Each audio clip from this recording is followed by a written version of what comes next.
খুব খেয়াল করে শোনেন, নবী যখন প্রচার করছিলেন কোরআনে কারীম, ওই সময় তাকে মেরে ফেলার জন্য একটা সিদ্ধান্ত নেওয়া হয়েছিল। দারুন নদওয়ার এই বৈঠকে, তার মানে আবু জেহেলের ওই সময় সংসদ ছিল দারুন নদওয়া। এই সংসদ ভবনে আবু জেহেল 24 জন তার পার্লামেন্টের যে সদস্য আছে তাদেরকে নিয়ে বসে তড়ি ঘড়ি করে সিদ্ধান্ত নিচ্ছিল মুহাম্মদ রাসূলুল্লাহর ব্যাপারে। সিরিয়া থেকে এক মুরব্বির সুরত নিয়ে শয়তান নিজে ওই বৈঠকে হাজির। এক একজন এক একটা পরামর্শ যখন দিচ্ছিল, খুব ভালো করে মেলাবেন কিন্তু, বিভিন্ন পরামর্শ যখন দেয়, কেউ বলে আবার ওনাকে জেলখানায় পাঠিয়ে দেন, 3 বছর তো বন্দী অবস্থায় ছিল। যেই বলে জেলখানায় আবার পাঠিয়ে দেন, ওই যে মুরব্বি দাড়ি বড় বড়, জোব্বা গায়ে দিয়ে, পাগড়ি মাথায় দিয়ে, হাতে তসবিহ নিয়ে এক কোনায় বসে আছে। এ মুরব্বি বারবার ভেটো দেয়, কি করবেন ওরে জেলখানায় দিয়ে? 3 বছর রাখার পরে দেখলেন না ওর জনপ্রিয়তা আরো বেড়ে গেছে। ওরা বলছে ঠিক আছে, তাহলে এটাই হবে না, আর কি করা যায়? আর একজন পরামর্শ দিচ্ছে, এক কাজ করেন, দেশ থেকে তাড়িয়ে দেন। সবাই প্রায় ওইদিকে রাজি রাজি। হঠাৎ ওই মুরব্বি ভেটো দিয়েছে, না তাড়িয়ে দিয়ে করবেন কি? ও বাইরের দেশে যে দল পাকাবে।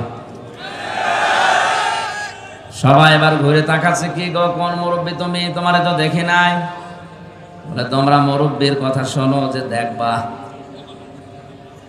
পরিচয় দেয়নি, কারণ এই শয়তান পৃথিবীতে 2 বার মানুষের সুরত নিয়ে আবু জেহেলকে ধোঁকা দিয়েছিল। একবার বদরের ময়দানে সুরাকার সুরত দিয়ে ধোঁকা দিয়েছিল, যে চিন্তা নেই আমি এসে গেছি। আর একবার এই যে দারুন নদওয়ার বৈঠকে এসে ধোঁকা দিচ্ছে। ডাক দিয়ে বলে, মুরব্বির কথা যদি তোমরা মেনে নিতে পারো, আমি একটা পরামর্শ দিতে পারি। সবাই ঘুরে তাকিয়েছে, হ্যাঁ বলেন। আমার মনে হয় পৃথিবীতে এখনো এরকম মুরব্বির সুরত নিয়ে অনেকেই ধোঁকা দিচ্ছে।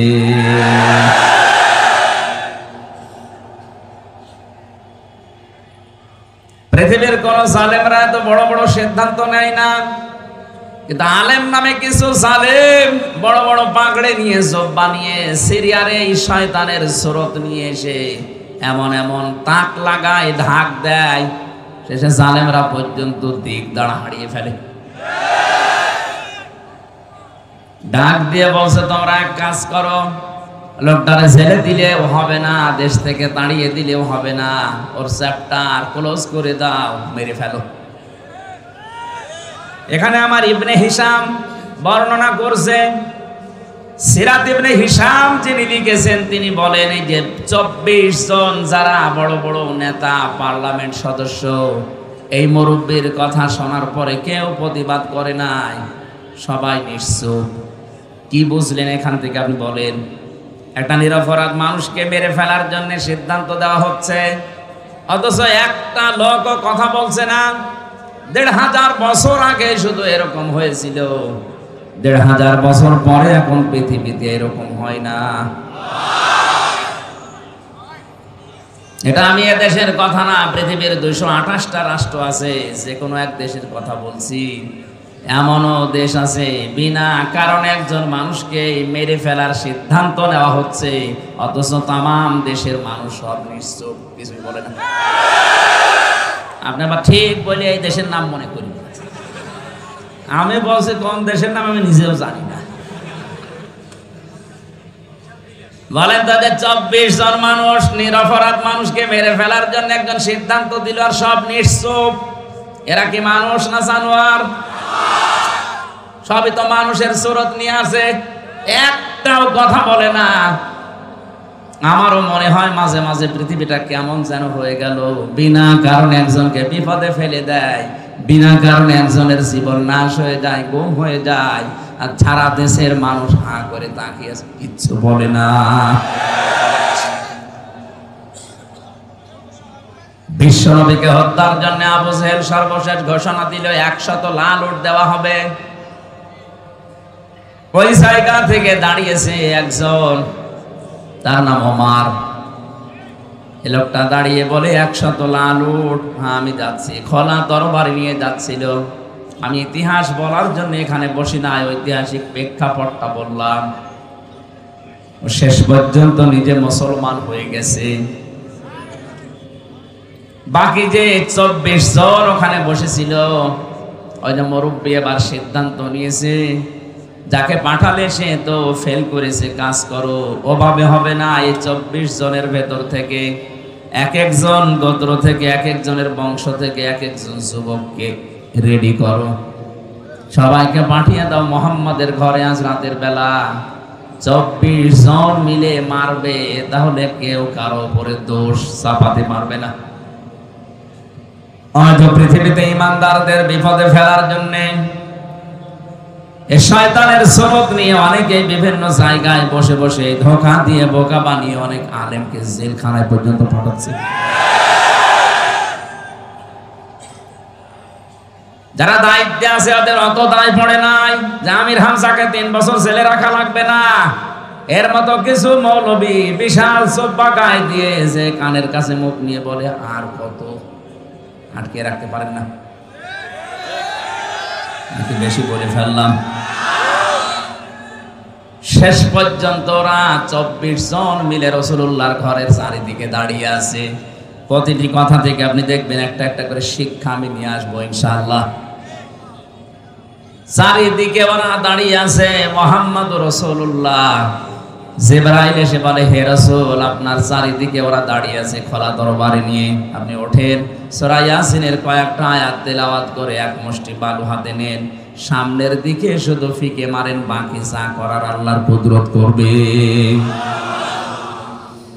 নবীজি সূরা ইয়াসিনের আয়াত তেলাওয়াত করলেন, ইন্না জাআলনা ফি আ'নাকিহিম আগলালান ফাহিয়া ইলাল আযকানি ফাহুম মুকমাহুন ওয়া জাআলনা মিন বাইনি আইদিহিম সাদ্দাও ওয়া মিন খালফিহিম সাদ্দান ফাআগশাইনাহুম ফাহুম লা ইউবসিরুন। বলেন আল্লাহু আকবার। শুধু সামনের দিকে ফিকে মেরেছিলেন, চারিদিকে কাফেরদের চোখে পৌঁছিয়ে দিয়েছে আমার আল্লাহর কুদরত। ওই আল্লাহর কুদরত এখনো দুনিয়ায় আছে না নেই? নবীজি নিজের জামাই হযরতে আলীকে ডাক দিলেন, বললেন এই যে টোপলা বাঁধা আছে ছোট ছোট করে, যারা আমাকে হত্যার জন্য এসেছে ওদের এই টোপলাগুলো আমানত। আমি যদি এখন এগুলো নিয়ে পালিয়ে যাই তাহলে আমার আলামিন নামের কলঙ্ক হবে। ওর নামের আরো জোরে। ওরা আমাকে আলামিন নাম দিয়েছে আর সাদিক নাম দিয়েছে।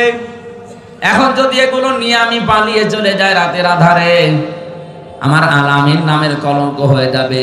সুতরাং তুমি আমার বিছানার উপরে আমার চাদর গায়ে দিয়ে মোড়া দিয়ে শুয়ে পড়ো, বাকি যা করার আমি তোমারে বলি। চাদরটা সামনের দিকে একটু মোড় দিয়ে রাখবা, পা দিয়ে পেছনে আটকিয়ে রাখবা। 3 দিন পরে মদিনায় আমার সাথে দেখা করবা। আর এখানে যে কয়টা টোপলা আছে প্রত্যেকের নাম লেখা আছে, ঠিকানা দেওয়া আছে। সকালবেলা তার বাড়িতে যে পৌঁছিয়ে দিয়ে আসবা। কয়েকটা কথা বলেছিলেন নবীজি তাকে। 1 নম্বরে চাদরটা মোড়া দাও, 2 নম্বরে 3 দিন পরে আমার সাথে মদিনায় দেখা করো, 3 নম্বরে আমানতগুলো নাম অনুযায়ী বাড়িতে পৌঁছিয়ে দাও। হযরতে আলী বলেন, ওই সময় আমার 100 ভাগ নবীর কথা বিশ্বাস হয়েছে, অন্তত 3 দিনের ভেতরে আমার মরণ হবে না। 3 দিনের ভেতরে যদি আমি মরে যাই তাহলে নবীর কথা মিথ্যা হয়ে যাবে, আর আল্লাহ পাক নবীকে মিথ্যাবাদী বানাবেন। সুতরাং 3 দিন আমার আর চিন্তা নেই। নবীজি চলে গেলেন ওখান থেকে। কাফেরেরা ওই সময় এসেছে, ঘরের ভেতরে প্রবেশ করে বিছানার উপরে তাকে দেখে বলে তো পাওয়া গেছে। একজন বলে দাও কোপ, আর একজন বলে দাঁড়াও দেখি। পাওয়া যখন গেছে তখন শান্তি নিয়ে মারা যাবে, আগে মুখটা দেখি। চাদর নিয়ে টানাটানি করে হযরতে আলী বলে, নবীজি আমাকে বলেছিল হাত দিয়ে শুধু শক্ত করে ধরে রাখবা, আমি ধরে রেখেছিলাম, ওরা 24 জন মিলে টানাটানি করে, চাদর ধস্তাধস্তি করে, খুলতে পারে না। আমার মনে হচ্ছিল তামাম দুনিয়ার সব যুবকেরা যদি আজকে আমার চাদর ধরে টানাটানি করে, খোলা সম্ভব না। কি শক্তি আমার আল্লাহ আমার এই হাতের ভেতরে যেন দিয়ে দিয়েছে।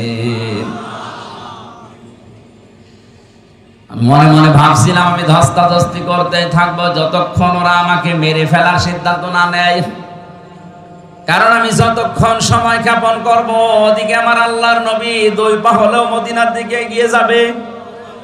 ও বাংলার মুসলমানেরা, নবীজি আজকে নেই, বিশ্ব নবীর ওয়ারিস আছে, তাদেরকে সামনের দিকে এগিয়ে দেওয়ার জন্য যদি এরকম কারো সাথে ধস্তাধস্তি করা লাগে, সময় ক্ষেপণ করবে, আশা থাকবে নবীর ওয়ারিসটা 2 পা হলেও দেশে এগিয়ে যাবে। কথা কি বললাম আপনি না বুঝলেও এ বুঝেছে? কথা বলছেন? আপনার হয়তো ওই রকম ক্ষমতা নেই। বাতিল যখনই আসবে, রাম আর বামরা যখনই বিভিন্ন স্রোত নিয়ে আসবে আলেমদের বিপক্ষে অবস্থান নেওয়ার জন্য, আপনি ধস্তাধস্তি করে হলেও, নড়াচড়া করে হলেও সময় ক্ষেপণ করবেন, বাধা দেবেন যেন আলেমরা একটু এগিয়ে যেতে পারে। হযরতে আলী বলেন, যখন ওরা আমাকে মেরে ফেলার সিদ্ধান্ত নিয়ে ফেলেছে যে না আর দরকার নেই, তখন আমি ছেড়ে দিলাম। আমার মুখটা দেখার পরে গরম দেয় কে? কোথায় মোহাম্মদ? তুমি এখানে কেন? বললাম তোমাদের এত কথার জবাব দেওয়ার জন্য আমি এখানে শুয়ে পড়ি নাই, শুয়ে আছি একটা কারণে। ওই যে টোপলাগুলো দেখতে পাও, তোমাদের আমানত রাখা আছে, যার যারটা আমি তার কাছে পৌঁছিয়ে দেব। ও বাংলার মুসলমানেরা, কি বুঝলেন এখান থেকে? শুধু শোনা না, যেই নবীর জীবন মরণ নিয়ে টানাটানি, নিজের জামাইকে যিনি মৃত্যুর বিছানায় রেখে যাচ্ছে, তারপরেও যেন আমানতের দায়িত্ব নষ্ট না হয়। আজ বাংলার 1628 জন মানুষ দায়িত্বে আছেন। কোরআনের মাহফিলে কসম করে বলতে পারি, এই 1628 জন মানুষ যদি হযরতে আলীর এই অনুভূতি নিয়ে আপনি দায়িত্ব পালন করেন, আল্লাহর কসম এ দেশটা একটা মিনি জান্নাত হয়ে যাবে। কেউ এই দেশের সম্পদ নিয়ে আর বেগম পাড়া বানাবে না, কারণ এটা আপনার সম্পদ না। এ দেশের কোনো মানুষের ক্ষমতা নেই নিজের পয়সা উপায় করে বেগম পাড়া বানানো। এটা সব জনগণের সম্পদ। এটা তো আমানত হিসাবে আপনি পেয়েছেন।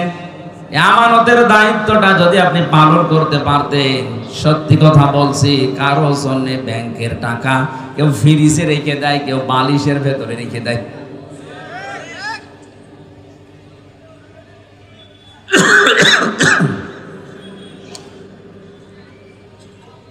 হযরতে আলী বলেন, প্রত্যেকের কাছে আমি এভাবে পৌঁছিয়ে দিচ্ছিলাম। আমার মনে দৃঢ় বিশ্বাসে যে আমি 3 দিনের ভেতরে আমার কোনো মরণ হবে না। বিশ্ব নবীর কথা আমারে মদিনায় সাক্ষাৎ করাই লাগবে, এই সুযোগ আল্লাহ আমারে দেবেন। নবীজি ওখান থেকে বের হয়ে আবু বকরের বাড়িতে ডাক দিলেন, আসসালামু আলাইকুম ইয়া আবু বকর। সঙ্গে সঙ্গে ভেতর থেকে জবাব দিয়েছে, লাব্বাইক ওয়া সাদাইক ইয়া রাসূলুল্লাহ। নবীজি বলেন, আবু বকর, আমি তো খুব জোরে ডাক দেই নাই, মৃদু স্বরে একটা আওয়াজ দিলাম, তুমি জলদি করে দরজা খুলে দিলে, গভীর রজনীতে ঘুমাওনি। সিদ্দিক আকবর বলে, হে রাসূল, শুধু আজকের রাতটা না, 6 মাস আগে আপনি আমাকে একটা ইঙ্গিত দিয়েছিলেন। দেখতে দেখতে সবাই তো চলে গেল আবু বকর, কোন দিন জানি আমারও হিজরত করা লাগে। যদি আমি হিজরত করি, তোমার সাথে নিতে পারি। আপনি বলেন না যে নেব, শুধু পারি বলেছিলেন। ওই দিন থেকে শুরু করে আমি 2টা বিষয় লক্ষ্য করে রেখেছি। 2টা উট আমি কিনে এক ইহুদির কাছে লালন পালন করতে দিয়েছি।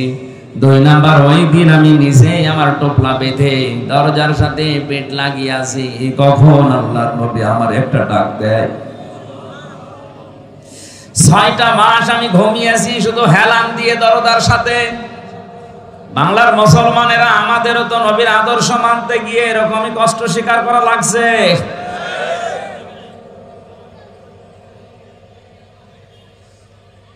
বিশ্বনবী হযরতে আবু বকরকে সাথে নিলেন। বাড়ি থেকে যেদিকে যাওয়ার কথা ওই দিকে না দিয়ে উল্টা দিকে আরম্ভ করলেন। নিজের সন্তান আব্দুর রহমানকে দিয়ে ওই ইহুদিকে খবর দিয়ে বললেন, 2টা উট নিয়ে আসো। 2টা উট নিয়ে তারা গেলেন। গাড়ে সৌর যেখানে 3.5 কিলোমিটার প্রায় আমি নিজে উঠেছিলাম, মুহাম্মদুর রাসূলুল্লাহ ওখানে যে 3 দিন অবস্থান নিয়েছিলেন। আল্লাহ রাব্বুল আলামিন বলেন, আমার নবীকে আমি সাহায্য করেছি, শুধু ওই সময় না, কিয়ামত পর্যন্ত যে সাহায্য করব তার প্রমাণ আমি আল্লাহ রেখে দিয়েছি। ওই জায়গায় যে বাবলা গাছটা কাঠ হয়ে ওই গর্তের মুখে সঙ্গে সঙ্গে কবুতর এসে বাসা বেঁধেছে, মাকড়সা জাল বিছিয়েছে। হযরতে আবু বকরকে নবীজি বললেন, ক্লান্ত হয়ে গেছি সারা রাত হাঁটতে হাঁটতে, পাটা একটু বিছিয়ে দাও, তোমার উপরে মাথা দিয়ে আমি একটু ঘুমিয়ে যাই। তিনি বললেন, হে রাসূল আপনি দাঁড়ান, পাহাড়ি এলাকা সাপ বিচ্ছু থাকতে পারে। নিজের বিভিন্ন কাপড় যেগুলো ছিল ছিঁড়ে ছিঁড়ে বিভিন্ন গর্তের ভেতরে দিয়ে মুখ বন্ধ করলেন, আর একটা গর্ত বন্ধ হয়নি। হযরতে আবু বকর বলেন, আমার পা দিয়ে গর্তের মুখে পা দিয়ে আমি বন্ধ করে রেখেছি। 1000 বছর একটা সাপ এখানে বসে আছে, 1000 বছর।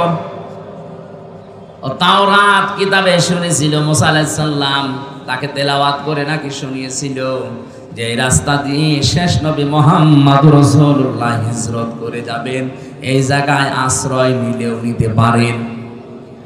ওই দিন থেকে এই সর্পটা মুহাম্মদুর রাসূলুল্লাহকে এক নজর দেখার জন্য 1000 বছর ওয়েট করছে। আমি সুবহানাল্লাহ আলহামদুলিল্লাহ বলার জন্য না, এখান থেকে একটা শিক্ষা পেয়েছি। একটা বিষধর সাপ যদি 1000 বছর গর্তের ভেতরে এত কষ্ট করে নবী মুহাম্মদুর রাসূলুল্লাহকে দেখার জন্য ওয়েট করতে পারে, 53 বছর হয়ে গেল, একটা বারের জন্য আমাদের মনে কি আফসোস আসে না? মুহাম্মদুর রাসূলুল্লাহ যেভাবে 10 বছর রাষ্ট্র দিয়ে কোরআন দিয়ে রাষ্ট্র চালিয়েছিলেন, আমরা একটু চালিয়ে দেখি। কত মানুষ তো চালালো, 53 বছর দেখলাম, কাঙ্ক্ষিত মানের শান্তি তো আমরা পেলাম না। এখন শুধু দেখতে বাকি আছে, কোরআন দিয়ে রেস্টা চললে কেমন দেখা যায় এটা দেখতে বাকি আছে। মুসাফির অবস্থায়, মাজলুম অবস্থায়, অসুস্থ অবস্থায় দোয়া করছে লক্ষ মানুষ নিয়ে, মাবুদ কোরআন দিয়ে দেশ চললে কেমন দেখা যায়, মরণের আগে অন্তত হলো একবার তুমি আমাদেরকে দেখা। সাপ বিভিন্ন জায়গায় যেখানে যায় দেখে গর্তের মুখ বন্ধ। এখানে বারবার টোকা দিয়েছিল কিন্তু পা উনি সরাতে চাননি, এজন্য দিয়েছেন সবর। হযরতে আবু বকর বিষের যন্ত্রণায় তার শরীর পর্যন্ত হলুদ হয়ে গেছে। বিশ্বনবী মুহাম্মদুর রাসূলুল্লাহর ঘুমন্ত অবস্থায় তার চোখের পানি পড়েছে। ঘুম থেকে উঠে বললেন, কি কাঁদো কেন? বাড়ির কথা মনে পড়েছে। হযরতে আবু বকর বলে, হে রাসূল, যেদিন আপনার প্রতি ঈমান এনেছি ওই দিন তামাম পৃথিবীর চাইতে আপনাকে আমি ভালোবাসি বেশি। সাপে আমার কামড় দিয়েছে, যন্ত্রণায় আমার কলিজা পর্যন্ত রক্ত পর্যন্ত জ্বলছে, কিন্তু আপনি ঘুমিয়ে আছেন, ডিস্টার্ব হবে এটা কিছু বলতে পারি নাই। নবীজি মুখের লালা দিয়ে ওই জায়গায় লাগালেন, সঙ্গে সঙ্গে যন্ত্রণা বন্ধ হয়ে গেল। ডাক দিয়ে বলে, আবু বকর আমাকে আগে জানালে না, তাহলে এই কষ্টটা পেতে না। সিদ্দিক আকবর বলে, হে রাসূল এটা তো রক্ত জ্বলছিল, আমি যদি মারাও যেতাম মুহাম্মদুর রাসূলুল্লাহ আলাম করছিলেন তার আরামে আমি বিঘ্ন ঘটাতে পারতাম না। আল্লাহ বলেন, এভাবে যদি আমার রাসূলকে ভালোবাসতে পারো কি করব জানো? ইন কুনতুম তুহিব্বুনাল্লাহ ফাত্তাবিউনি ইউহিব্বুকুমুল্লাহ ওয়া ইয়াগফির লাকুম যুনুবাকুম আল্লাহু গফুরুর রহিম।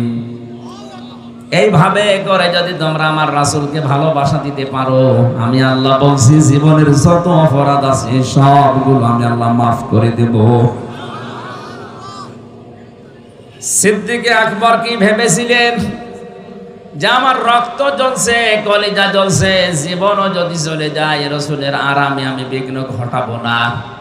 আজ বিশ্বনবী মুহাম্মদুর রাসূলুল্লাহ মদিনায় ঘুমিয়ে আছে, তার আদর্শকে যদি এই দেশে কেউ ভুলণ্ঠিত করে, তার আদর্শকে গালি দেয়, অপছন্দ করে, আমাদের জীবন চলে গেলে হলেও এর বিরুদ্ধে কথা বলা দরকার। গত কয়েকদিন আগে গালি দিয়েছে লালমনিরহাটে, কি এই যে কি কোন জেলা যেন, দিনাজপুরের কাহারোল এক অমুসলিম, আমি নাম নিলাম না, উনি মুহাম্মদ রাসূলুল্লাহকে শেষ পর্যন্ত গালি দিয়ে ফেলেছে। আহ্বান জানাবো, নবীজি কিন্তু আমাদের কাছে কলিজার চাইতেও দামি। আপনি আর যাই করেন, কোরআন আর নবী এই দুইটা নিয়ে উল্টা পাল্টা কিছু বলবেন না, শেষে অঘটন ঘটে যাবে, সামাল দিতে পারবেন না। আমাদের পুঁজি তো এতটুকু, আমল দিয়ে জান্নাতে যাওয়ার মতো যোগ্যতা আমাদের নেই। আমরা যদি একটু ভালোবাসাও দেখাতে পারি, কিয়ামতে যেন আল্লাহ এইটার ওসিলা আবু বকরের সাথে একটু আমাদেরকে তোলেন, বলেন আমিন। বের হলেন ওখান থেকে, কিছু দূর যান, পায়ের যে ছাপগুলো পড়তে থাকে, হযরত আবু বকর পায়ের ছাপগুলো ছেছড় দিতে দিতে মুছতে মুছতে যান। নবীজি বলেন, তুমি পা ছেছড় দাও কেন? সিদ্দিক আকবর বলে, হে রাসূল, আবু জেহেল যদিও আপনি নাম দিয়েছেন, ও লোকটা কিন্তু আবুল হাকাম, বুদ্ধির পিতা। ওর এত বুদ্ধি, এত জ্ঞান, মানুষের পায়ের ছাপ দিকে বলে দিতে পারে যে কার ছেলে, কোন বংশের ছেলে, কখন হেঁটে গেছে। আমরা যেভাবে যাচ্ছি, সকাল বেলায় তো আমাদেরকে খুঁজতে বের হবে, পায়ের ছাপ দেখে দেখে আমাদেরকে ধরে ফেলতে পারে। এই জন্য আমি পা ছেছড় দিয়ে ওই জায়গা, ওই দাগগুলো আমি মুছতে মুছতে যাচ্ছি। বিশ্বনবী মুহাম্মদ রাসূলুল্লাহ ওখান থেকে জোহফা নামক জায়গা পর্যন্ত যে আর কাবা শরীফ দেখতে পাচ্ছিলেন না।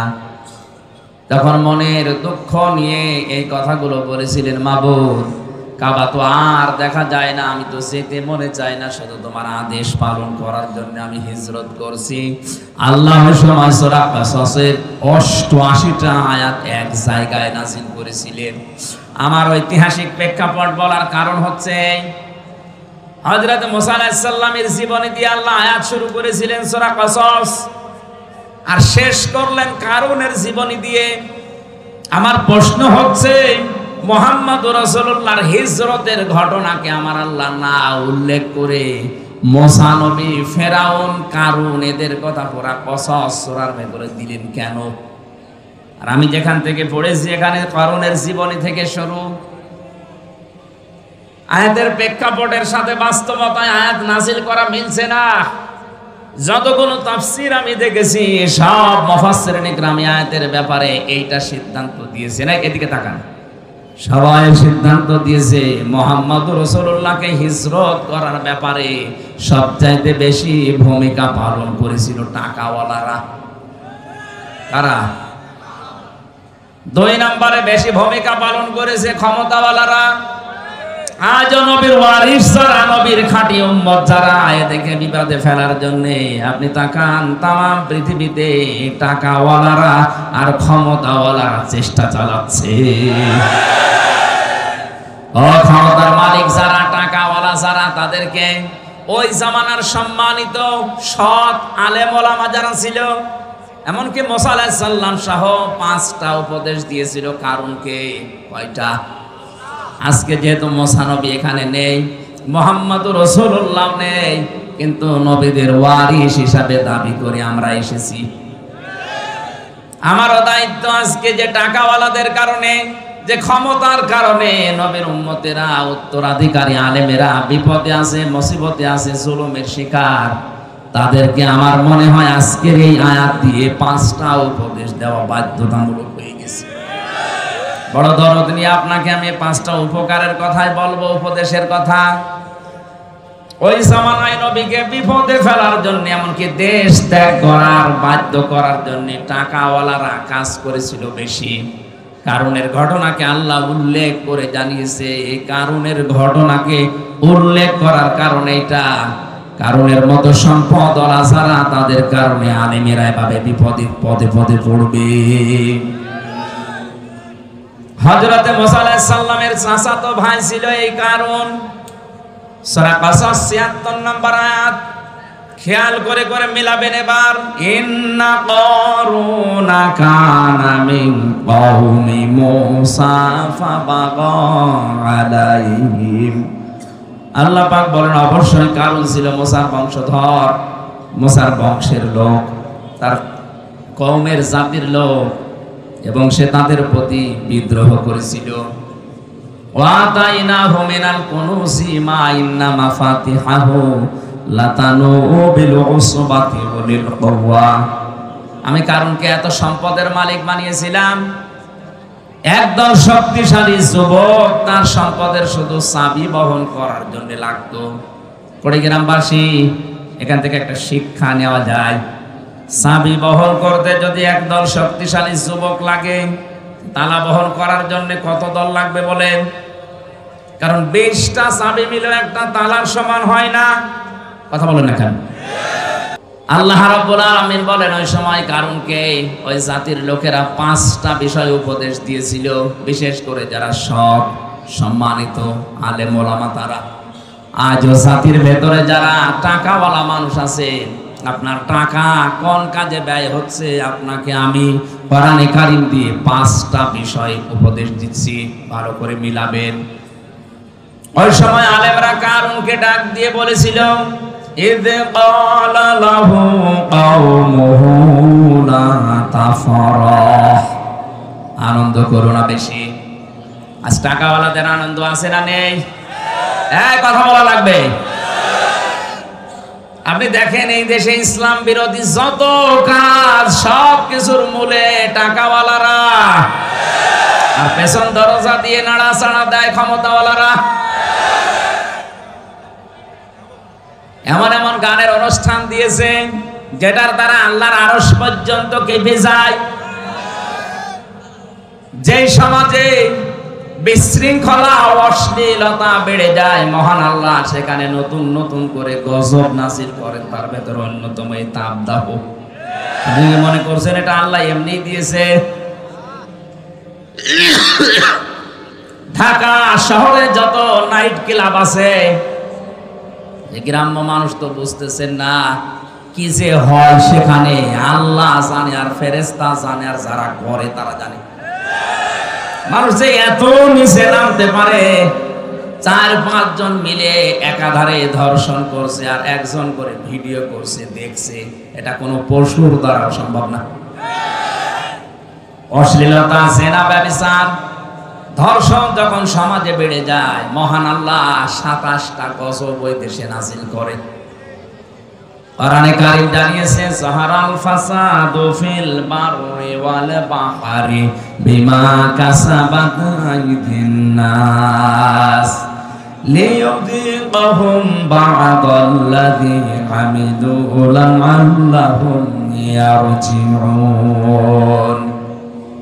যারা স্তরে যে বিপদ আপদ গুলো, যে তাপদাহ চলছে, হঠাৎ বৃষ্টি বন্ধ হয়ে গেছে, দুনিয়া গরম করে ফেলেছি আমি আল্লাহ, এটা এমনি এমনি করি না, তোদের হাতের কামাইয়ের ফসল এটা। আমি আল্লাহ চাই এই তীব্র আযাব দিয়ে তোরা যেন আমি আল্লাহর দিকে তওবা করে ফিরে আসিস। আপনি দেখেন পৃথিবীর ময়দানে যারা সবচাইতে বেশি উচ্ছৃঙ্খল, বিশেষ করে জেনা ব্যভিচারের লাইনে, আল্লাহ তাদেরকে ধরেছে। এই যে দুবাই, এক কথা বলেন না,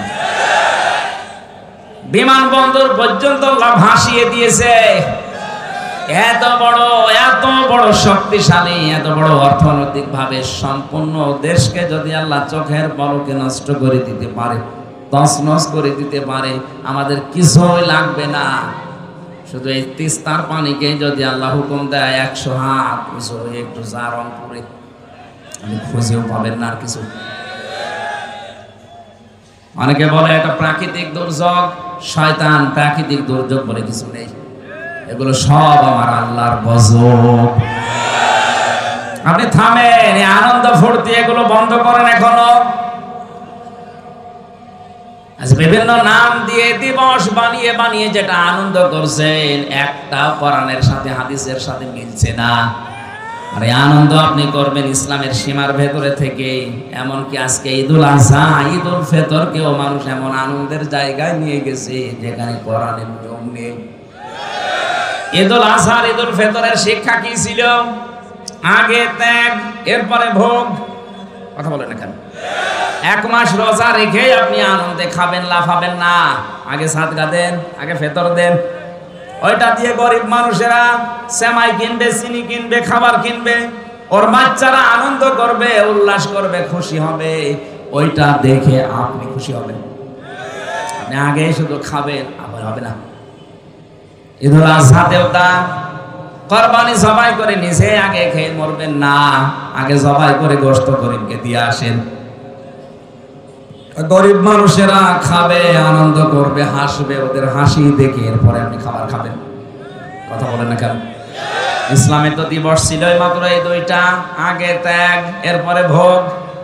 আপনি বলেন তো এই দুইটা দিবস বাদ দিয়ে যত দিবস এই বাংলাদেশে এখন চলছে, সে যে নামেই হোক, আমি নাম নিলাম না, আন্তর্জাতিক সাম্রাজ্যবাদী যারা আমাদের পকেটের টাকাগুলো একদিকে ছিনিয়ে নেওয়ার জন্য নতুন নতুন দিবস বানিয়েছে, আর একদিকে আমাদেরকে বিশৃঙ্খলা ও শৃঙ্খলা যৌনতায় ভাসিয়ে দেওয়ার জন্য ব্যবস্থা করে দিয়েছে।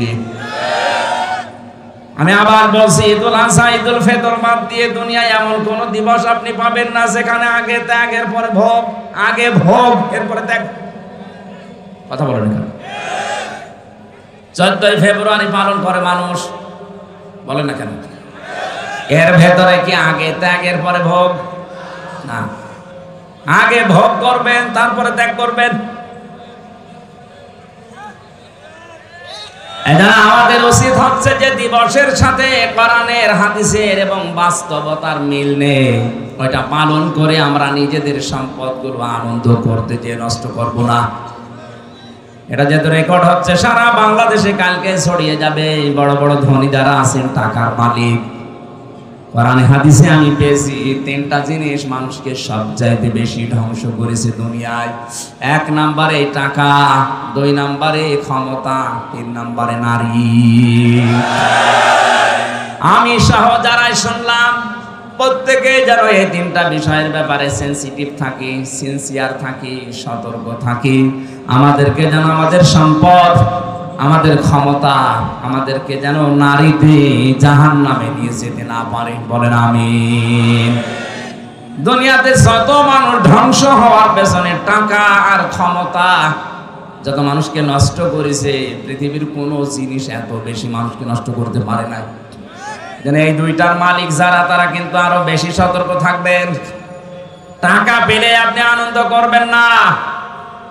নবীজি জানিয়েছেন কিয়ামতে আল্লাহ প্রতিটি মানুষকে নিজের সামনে দাঁড় করাবেন। মা তাসালু কদামা বানি আদম আদি ইয়াউমাল কিয়ামাতি হাত্তা ইসালান 50 আন উমরিহি ফিমা আফনা ওয়া আন শাবাবিহি ফিমা আবলা ওয়া আমালিহি মিন আইনা ইকতাসাবাহু ওয়া ফিমা আনফাকাহু ওয়া আন ইলমিহি মাযা আমিলা ফিহি মুত্তাফাকুন আলাইহি। রংপুরবাসী প্রতিটি মানুষকে আল্লাহ নিজের সামনে দাঁড় করাবে। এভাবে দাঁড়া, 5টা প্রশ্নের জবাব দেওয়া লাগবে তোরে। নবীজি বলেন, জবাব যদি সঠিকভাবে দিতে না পারে, ও সামনেও যাবে না, পেছনেও যাবে না, জায়গায় দাঁড়িয়ে থাকবে। আমি সহ যারা এখানে আছি, মনে করেন এখন আমাদের চলছে ওইটা, ময়দানে মাহশার কায়েম হয়ে গেছে। মহান আল্লাহ তার সামনে হামজাকে দাঁড় করিয়েছে। আমার এই 33 বছর জীবনটা নিয়ে আমি দাঁড়িয়েছি। কয় বছর? বলেন বলেন। আমি 33 বছর জীবন নিয়ে দাঁড়ালাম। সভাপতি 60 বছরের জীবন নিয়ে দাঁড়িয়েছে। আপনি নিজের জীবনটা নিয়ে মনে করেন আমি দাঁড়িয়ে আছি মহান আল্লাহর সামনে। নিজের দিকে তাকিয়ে আজকের ওয়াজটা আপনি মিলাবেন। আল্লাহ যদি জিজ্ঞাসা করে, হামজা এই সারাটা জীবন কি করলি বলতো, আপনি কি মনে করেন আমি 33 বছরের জবাব সঠিকভাবে দিতে পারবো? না। আমি একা থাকলে আমার মাঝে মাঝে মনে হয়, আল্লাহ পাক যদি বলে হামজা কিয়ামতের ময়দানে 2024 সালের এপ্রিল মাসের 30 তারিখ পর্যন্ত করে মাফ করে দিলাম, শুধু মে মাসের 1 থেকে এই যে 5 তারিখ, আজকে 1 থেকে 4 তারিখে 4 দিনের হিসাব দিয়ে তুই জান্নাতে চলে যা। আমার তো এই 4 দিনের হিসাব সঠিকভাবে দেওয়া সম্ভব না। আপনারা পারবেন না? আপনারা এখানে শব্দটা ছিল আন উমরিহি ফিমা আফনা। 4 দিন না 4 বছর না, পুরা জীবনের হিসাব আল্লাহ পুঙ্খানুপুঙ্খানু। সুম্মা লাতুসআলুন্না ইয়াউমাইদিন আনিন নাঈম। প্রতিটি নিয়ামতের সঠিক জবাব আপনার কাছ থেকে নেবে। আজকের এই ওয়াজটা যদি আজ সবাই আমরা সত্যি নিজের মনে করে মেনে নিতে পারতাম, আমার জীবন পরিচ্ছন্ন হয়ে যেত। হাদিসটা যদিও দুর্বল, আমি শিক্ষার জন্য বলছি। খলিফাতুল মুসলিমিন হযরত ওমর ইন্তেকালের 12 বছর পর তার সন্তান আব্দুল্লাহ স্বপ্নে দেখলেন বাবা যেন সুন্দর কাপড় পরে ভেজা নিয়ে গোসল করে আসতেছে বাড়ির দিকে। ডাক দিয়ে বলে, বাবা কোথায় ছিলেন? 12 বছর আপনাকে আমি দেখি নাই। হযরত ওমর বলে, সন্তান আমার, 12টা বছর দুনিয়ার জীবন আমি ছেড়েছি। এই 12 বছর মহান আল্লাহর কাছে আমার জীবনের হিসাব দিচ্ছিলাম। শেষ পর্যন্ত মহান আল্লাহ আমাকে মাফ করে দিয়েছে। আমি সেদিন পঞ্চগড়ে একটা মাহফিল ছিল, ঠাকুরগাঁও রানী শঙ্কর। ওখানে বিচার ব্যবস্থার উপরে কথা বলতে গিয়ে বলেছিলাম, মহান রব্বুল ইজ্জাত কিয়ামতে যে বিচার ব্যবস্থা সাজাবেন, 3টা পদ্ধতিতে আল্লাহ বিচার করবেন। কয়টা? বলেন। আল্লাহর বিচার ব্যবস্থায় কোনো অবিচারের লেশ মাত্র নেই। আছে? না। আল্লাহর বিচার ব্যবস্থায় ন্যায় বিচার করলে কেউ বাঁচবে না, সবাই ধরা খাবে। তাহলে অবিচার তো নেই, ন্যায় বিচার করলেও কেউ বাঁচবে না। কি করবে উনি? একটা রাস্তা খোলা আছে, মহান আল্লাহ যদি অবিচার, তো আমরা বিশ্বাস করি যে আল্লাহ অবিচার করবে না, ন্যায় বিচার করলেও ধরা খাবো। 3 নাম্বার একটা পথ খোলা আছে, মহান আল্লাহ যদি দয়া করে মাফ করে দেয় তাহলে আপনি জান্নাত পাবেন। হযরত ওমর বলে, সন্তান আমার, 12টা বছর মহান রব্বুল ইজ্জাত আমার জীবনের ছোটখাটো বিষয়গুলো জিজ্ঞাসা করছিলেন, আমিও যেভাবে জবাব দিচ্ছিলাম। শেষ পর্যন্ত আল্লাহ বলেন, ওমর, আমার নামের খাতিরে তোরে আমি মাফ করে দিলাম। আমি এখন জান্নাতের নহর থেকে গোসল করে পোশাক পরে জান্নাতের দিকে যাচ্ছি। কুড়িগ্রামবাসী যার জান্নাতে যাওয়ার গ্যারান্টি দুনিয়ায় আল্লাহ সার্টিফিকেট আকারে পাঠিয়ে দিয়েছিলেন যে ওমর তুমি জান্নাতি। আকাশের তারকার চাইতে যার জীবনে নেকির কাজ বেশি ছিল, কোন রাস্তা দিয়ে গেলে 40 দিন ভয় পেত রাস্তায় আসতে। এই লোকটার যদি 12টা বছর লাগে তারপর আল্লাহ মাফ করে দিয়েছে, বলেন তো আপনার আমার কতদিন লাগতে পারে?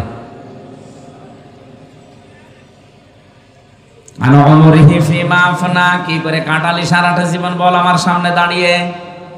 2 নম্বরে তোকে একটা যৌবন কাল দিয়েছিলাম, 15 থেকে 45। এই যৌবন কালটা কি করে কাটিয়েছিস বল। আমার মনে হয় এই প্রশ্নের জবাবে 100 জনের 98 জন ধরা খাবে। কথা বলেন না কেন? আরো যেন ধরা খায় সেই ব্যবস্থা অনেকে ষড়যন্ত্র করে দিচ্ছে। নয়তো শিক্ষা ব্যবস্থায় কোরআনে কারিম বাদ দিয়ে কেন আজে বাজে জিনিস ঢোকানো হবে? শরীফ থেকে শরীফা হওয়ার গল্প দিয়েছেন আপনি, আপনাকে বাস্তবতা বোঝেন ওটা কি হচ্ছে। ওটা যদি শুধুমাত্র সিলেবাস পর্যন্ত থাকতো, কসম আল্লাহর আপনাকে আমি সতর্ক করার জন্য কিচ্ছু বলতাম না। তো বিষয়টা এমন জায়গায় 10 বছর পরে গড়াবে। সকালবেলা আপনি বলেন যে আমি শরীফ, বিকালে বলছেন না আমার কেমন যেন শরীফা লাগছে। আরে ভাই, আল্লাহ যাকে যে জাতি বানিয়েছে কিয়ামত পর্যন্ত চেষ্টা করেও তাকে নারীকে আপনি পুরুষ বানাতে পারবেন না, কারণ সে মেশিন পত্রই তো নেই। কথা বলছেন না? আপনি নিজেই বলছেন না আমার কেমন যেন লাগছে, আমি এখন আর শরীফ নেই, আমি শরীফা হয়ে গেছি। আপনি শরীফা হয়ে গেছেন আমি মানলাম, তো শরীফা হয়ে গেছি এই কথা বলে আপনি স্থির থাকবেন? বিকালেই তো বলবেন আমি যেহেতু শরীফা, আমারে তাহলে মহিলা হোস্টেলে সিট দেন। সিট নিয়ে কি করবেন? ওখানে আমার মেয়ে আছে, আমার বোন আছে, আমার ফুফু আছে। এক কথা বলছেন এখন।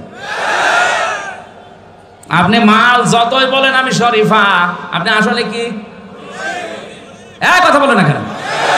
ওখানে যে আমার মেয়ে, আমার ফুফু, আমার বোন আছে, আপনি ঠিক থাকবেন? একজন বলছে, হুজুর যুবক যুবতী এক জায়গায় ঘুমানো জায়েজ আছে। ঘুমানো জায়েজ আছে, কিন্তু তো ঘুমাবে না। ঘুমাবে? আপনি শরীফ থেকে শরীফ হয়ে ঘুমাবেন? সেটা আমার সামনে আমার মেয়ে যারো সন্তান পেটে নিয়ে ঘুরবে, আমি কিছু বলতে পারবো না। আমাদের যৌবন বয়সের হিসাব যেন দিতে না পারি। অনেকে শিক্ষা ব্যবস্থায় উল্টা পাল্টা জিনিস ঢুকি আমাদের নষ্ট করার পায়তারা করছে। আমি নিচে নামলাম না। এরপরেও যদি বলেন হুজুর আমি কিছুই বুঝি না, এদিকে আসেন, জোরে কোদাল দিয়ে বোঝাচ্ছে আপনারে।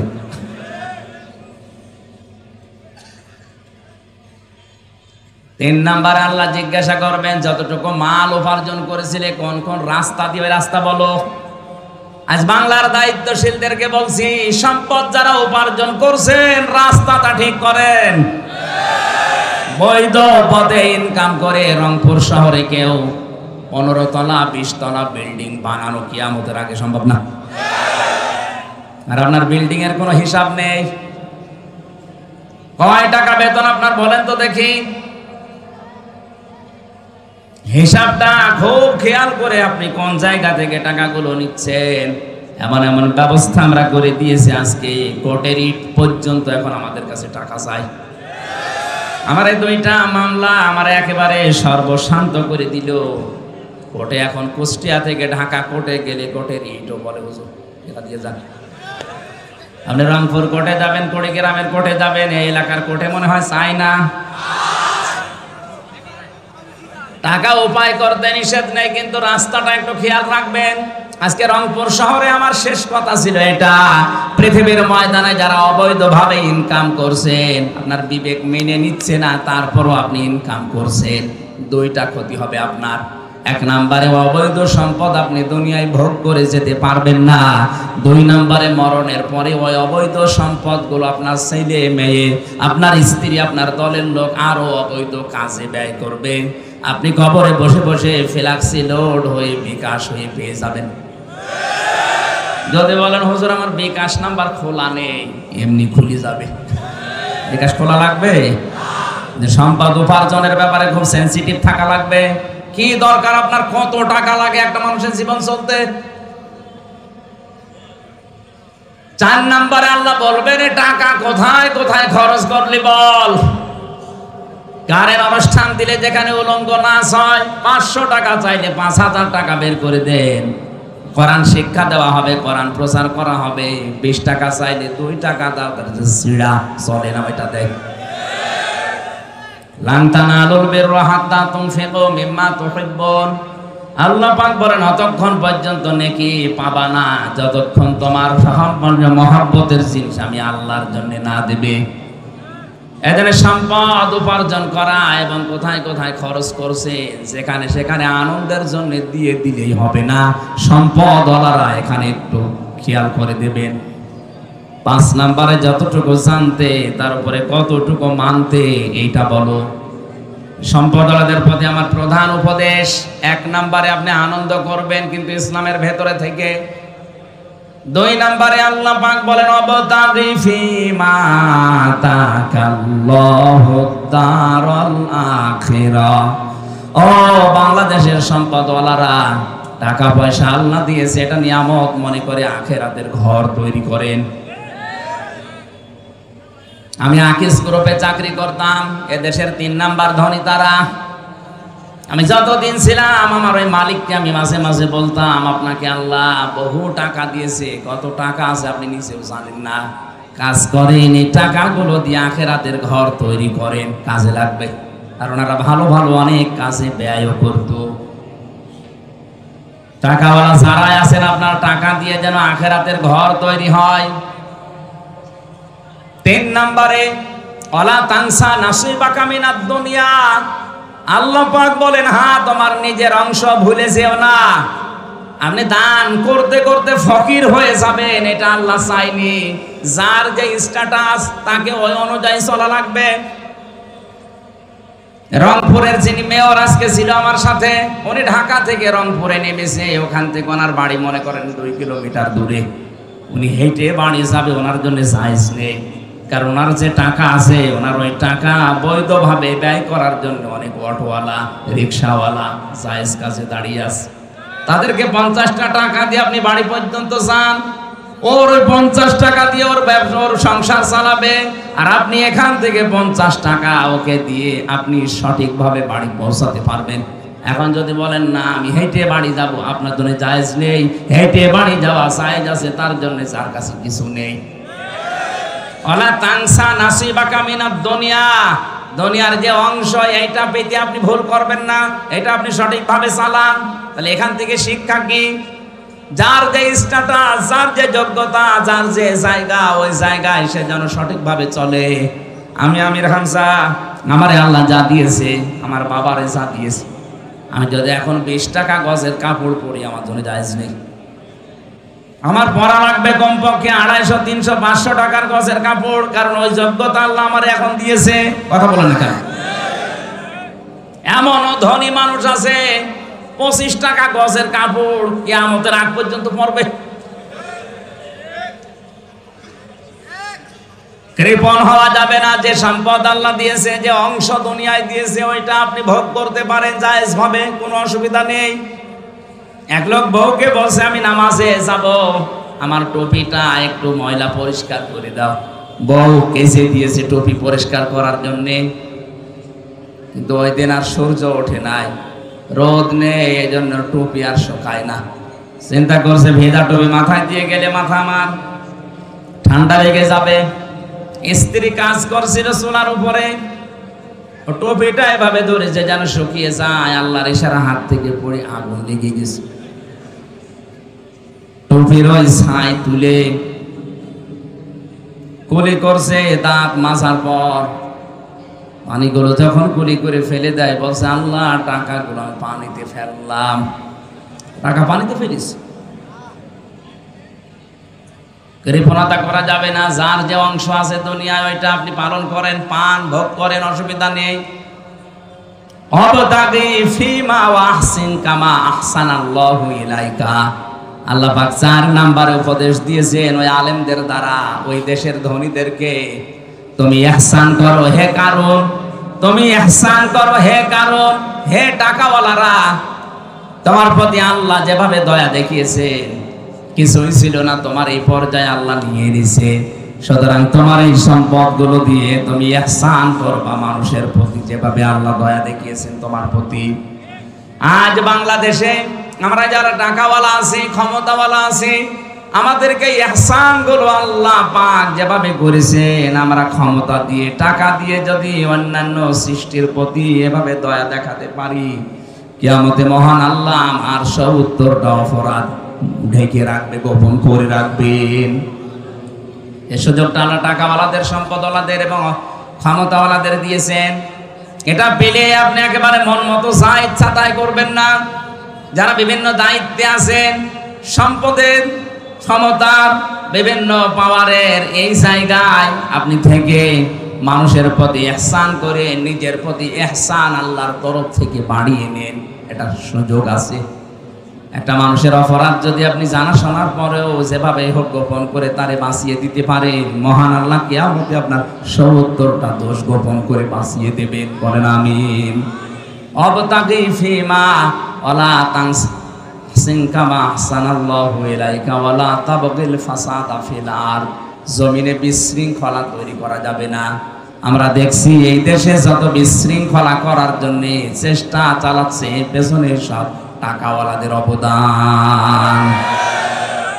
আপনার টাকা দিয়ে যেন কোনো বিশৃঙ্খল কাজ না হয়, উশৃঙ্খল কাজ না হয়, এটা আপনি হিসাব করে দুনিয়া চলবেন।